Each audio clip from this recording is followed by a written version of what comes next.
So like I said, guys, now that I'm better for the most part, I'm going to be pumping out more content. So without further ado, we have the next entry in Stephen King's remake list, I guess you want to say, Pet Sematary. So Pet Sematary is about a guy named Louise, whatever, played by Jason Clarke. Him and his family moved to this small little town in Maine away from Boston, Massachusetts. And he basically moves here to kind of just relax a little bit, spend more time with his family. But not soon after they're moved in, the mom and the daughter see this creepy little group of kids playing the drums, holding a little casket with a dead dog in it.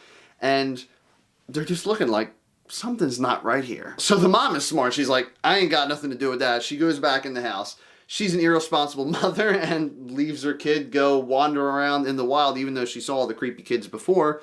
The kid goes wandering around and she finds, dun dun dun, the pet cemetery. So Lewis starts talking to the next door neighbor, Judd, and Judd tells him about the land and that Lewis basically owns about 50 acres of forest behind his house. And he just basically spills it out that there's something that isn't right with the land. And if their family pet dies, something inexplicable happens with the family too. Ugh. So the cast in this movie was absolute shit. Jason Clarke, he is so replaceable in this movie. His acting, I don't even know. It's not even like it was badly acted or anything like that. It was just stale, bland, nothing special about it all. The only actor who remotely interested me at all was Jonathan Lithgow.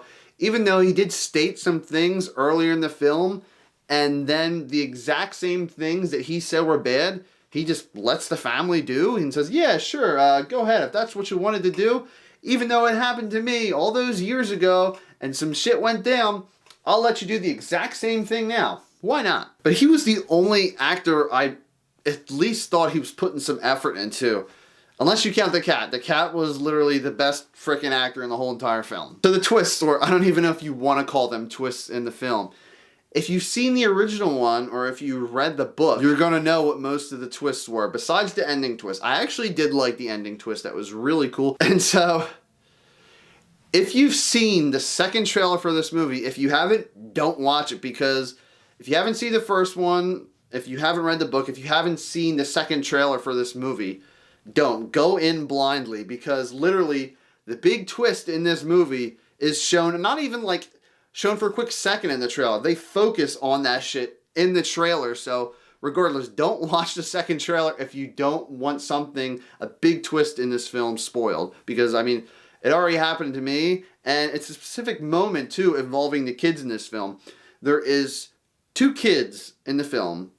The original one had kids as well. Something bad happens to one of the kids, but literally the entire focus of the film only focuses on one kid. The other one's in the background, so you're just like, okay, if the focus really isn't on this other kid, then I'm guessing he's not going to have shit to do in this movie. The only really times I felt creeped out were, like I said, honestly, by the cat. The cat's effects in this film were really cool. I mean, half the time it probably was a real cat. Other times it was either CGI or animatronics or whatever. But either way, the cat and the creepiness of the cat were definitely a step up from the original one, obviously because times change and effects were dated back then. But the kid actors in this film weren't really creepy at all. There was nothing shocking. There was stupid jump scares towards the first half of the movie. You're just like, okay. There's a scene where someone's lying dead on a hospital gurney and flatline, dead, done.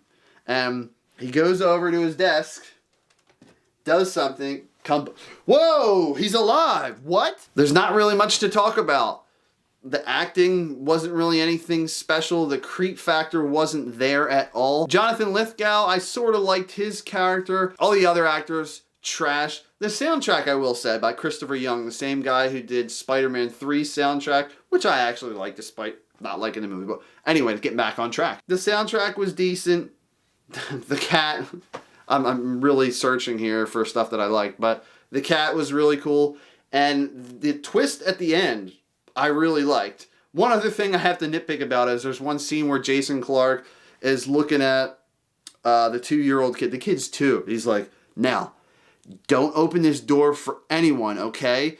Lock the doors. Don't let anyone... He's freaking 2. Skip this, guys. This falls in line with the Dark Tower. Just how bland and uneventful this movie was. I actually even might have liked The Dark Tower better, which isn't saying shit at all. Avoid this movie. Don't even go see it at a matinee showing. Wait for it to be free on demand, download or whatever. Do not pay any money to see this at all. 4 out of 10.